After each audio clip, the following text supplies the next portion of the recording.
तो क्या कांग्रेस पार्टी द्वारा भी सीएम कैंडिडेट के तौर पे किसी ओबीसी नेता को मौका दिया जाएगा?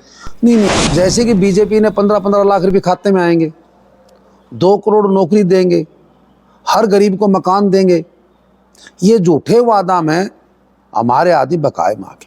4 लोकसभा सीट से जिस तरह बीजेपी ने रणजीत चौटाला जी को मौका दिया और जेजेपी से भी कह रहे हैं नैना चौटाला जी और इनेलो पार्टी से सुनैना चौटाला जी का जिस तरह नाम आगे आ रहा है। हाँ। तो जब तीनों जाट नेता को मौका मिल जाता है 3 पार्टियों से, बड़ी पार्टियों से, तो क्या कांग्रेस पार्टी किसी ओबीसी नेता को यहाँ पर टिकट दे सकती है?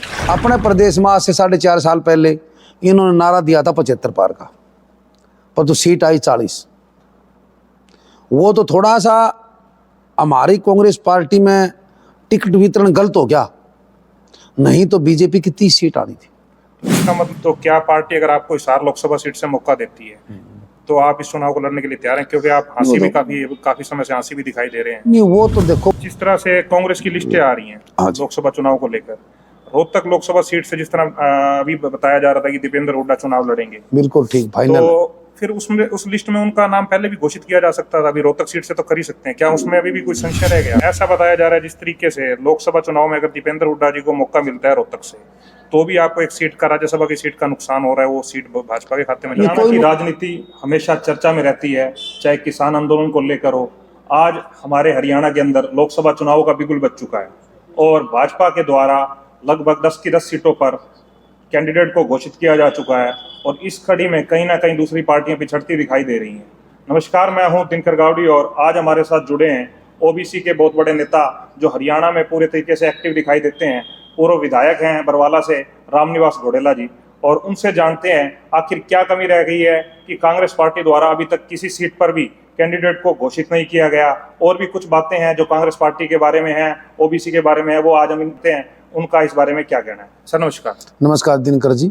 सर, आज हम लोग ये जानना चाहते हैं कि बीजेपी के द्वारा 10 की 10 लोकसभा सीटों पर कैंडिडेट को घोषित कर दिया गया, उनके द्वारा रैलियां भी की जा रही हैं और प्रचार को आगे बढ़ा दिया गया, और कांग्रेस पार्टी कहीं ना कहीं इस मामले में पिछड़ती दिखाई दे रही है। नहीं दिनकर जी, सबसे पहले जितने दर्शक हमारे भाई देख रहे हैं उनको सबको मेरी तरफ से राम राम।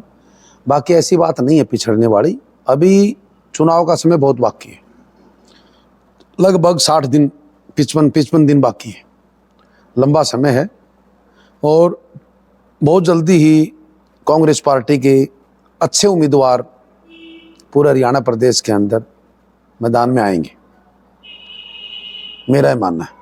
तो जिस तरीके से कांग्रेस पार्टी हमेशा ओबीसी की बात करती थी, ओबीसी को तवज्जो देने की बात करती थी, और उसी तरीके से बीजेपी ने मास्टर कार्ड खेलते हुए हरियाणा से नायब सिंह सैनी को मुख्यमंत्री बना दिया और ओबीसी के बड़े नेता के तौर पर उनको स्थापित कर दिया है, और कहीं ना कहीं इस मामले में कांग्रेस पार्टी भी पिछड़ती दिखाई दे रही है। देखो, कांग्रेस पार्टी ने हमेशा ही ओबीसी लगा लो, चाहे बैकवर्ड लगा लो, एससी लगा लो, सबको मान सम्मान दिया भी है। और मेरा ये मानना है कि अब की बार जब चुनाव होगा लोकसभा का, हमारे प्रभारी जी हैं बाबरिया साहब और हमारे आदरणीय नेता चौधरी उपेंद्र सिंह जी हुड्डा हैं, हमारे पार्टी के प्रधान चौधरी उदयपान जी हैं, भाई दीपेंद्र जी हैं, सभी विचार विमर्श कर रहे हैं कि अब की बार एक ओबीसी को एक टिकट हरियाणा प्रदेश के अंदर एक टिकट देंगे लोकसभा के, मेरा मानना है। क्योंकि पिछले जो चुनाव गए हैं अभी तक, ओबीसी का जो वोट बैंक है वो कांग्रेस पार्टी के साथ जुड़ा रहा है, और भाजपा के द्वारा ओबीसी का सीएम बना के उस वोट बैंक को अपनी तरफ आकर्षित करने का पूरा प्रयास किया जा रहा है। तो क्या कांग्रेस पार्टी द्वारा भी सीएम कैंडिडेट के तौर पे किसी ओबीसी नेता को मौका दिया जाएगा? नहीं, देखो, जो ये वोट बैंक की बात आप कर रहे हो, 2014 में बीजेपी की सरकार बनी थी, तब तो कोई ओबीसी का सीएम नहीं था, ना ओबीसी का प्रधान था बीजेपी का, और 2014 के अंदर आदरणीय मनोहर लाल जी को मुख्यमंत्री बनाया। वो तो बाद में बनाया, नहीं पहले चेहरा तो घोषित नहीं किया था। कुदरती ही बैकवर्ड के लगा लो, एससी लगा लो, हमारे जो भाई थे, जैसे कि बीजेपी ने 15-15 लाख रुपए खाते में आएंगे, 2 करोड़ नौकरी देंगे, हर गरीब को मकान देंगे, ये झूठे वादा में हमारे आदमी बकाए मांगे।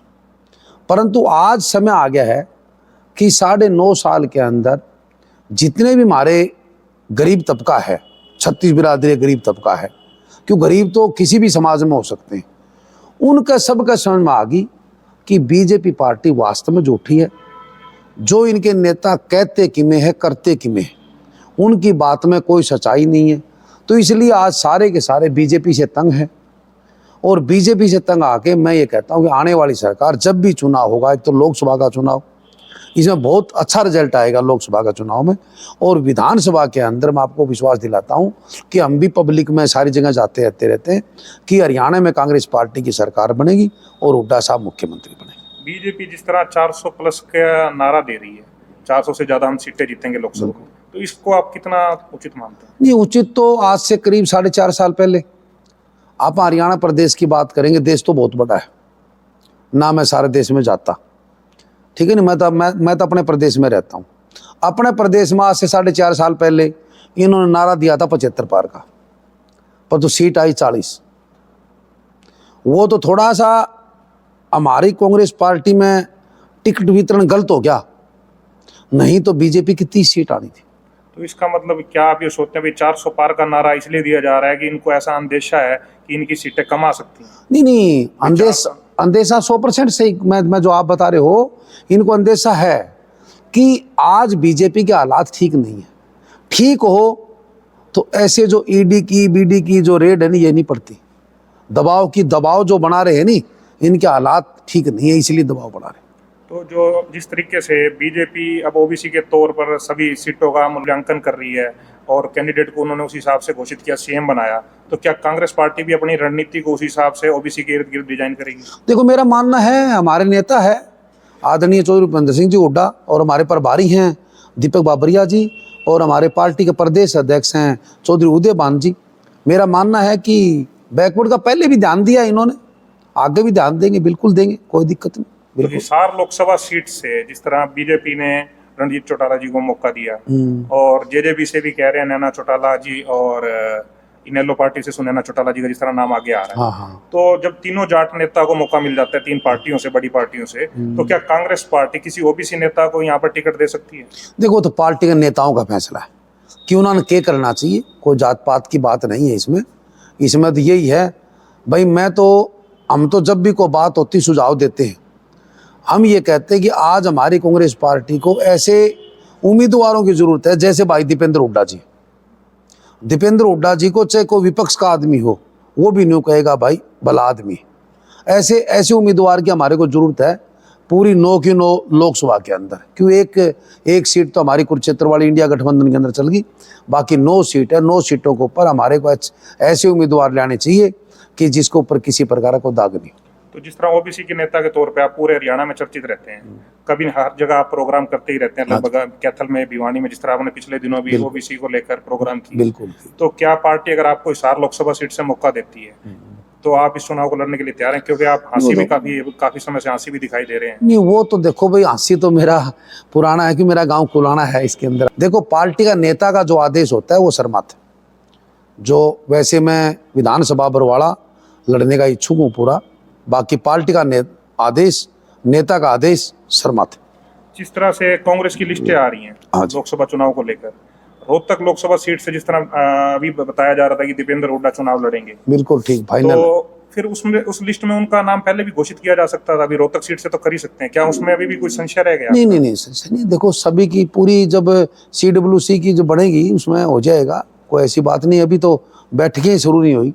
आज भी हुड्डा साहब से पूछ रहे थे कई आदमी, हुड्डा साहब ने यही कहा भाई देखो, जब बैठक होगी तो सारे काम चल, अभी लंबा समय है, लंबा समय। ऐसा बताया जा रहा है जिस तरीके से लोकसभा चुनाव में अगर दीपेंद्र हुड्डा जी को मौका मिलता है रोहतक से, तो भी आपको एक सीट का, राज्यसभा की सीट का नुकसान हो रहा है, वो सीट भाजपा के खाते में नहीं, कोई नुकसान नहीं है। दीपेंद्र हुड्डा जी MP बनेंगे, कांग्रेस पार्टी का हवा बनेगी। ये देख रहे हैं आप, हमारे साथ आज जुड़े थे ओबीसी के हरियाणा के बहुत बड़े नेता हैं रामनिवास घोडेला जी, और इन्होंने किस तरीके से बेबाकी से जो सभी सवालों का जवाब दिया, और इन्होंने बताया कि कांग्रेस पार्टी अभी लोकसभा चुनाव के उम्मीदवारों को घोषित कर देगी। ऐसा कोई समय ज्यादा नहीं बीता है और अभी बहुत ज्यादा लंबा समय है चुनावों के लिए, तो अभी कांग्रेस पार्टी के द्वारा सभी उम्मीदवारों को घोषित किया जाएगा। अब दैनिक टॉक्स के साथ जुड़े रहें, क्योंकि दैनिक टॉक्स ही वो चैनल है जो रखता है हर खबर पर नजर। धन्यवाद।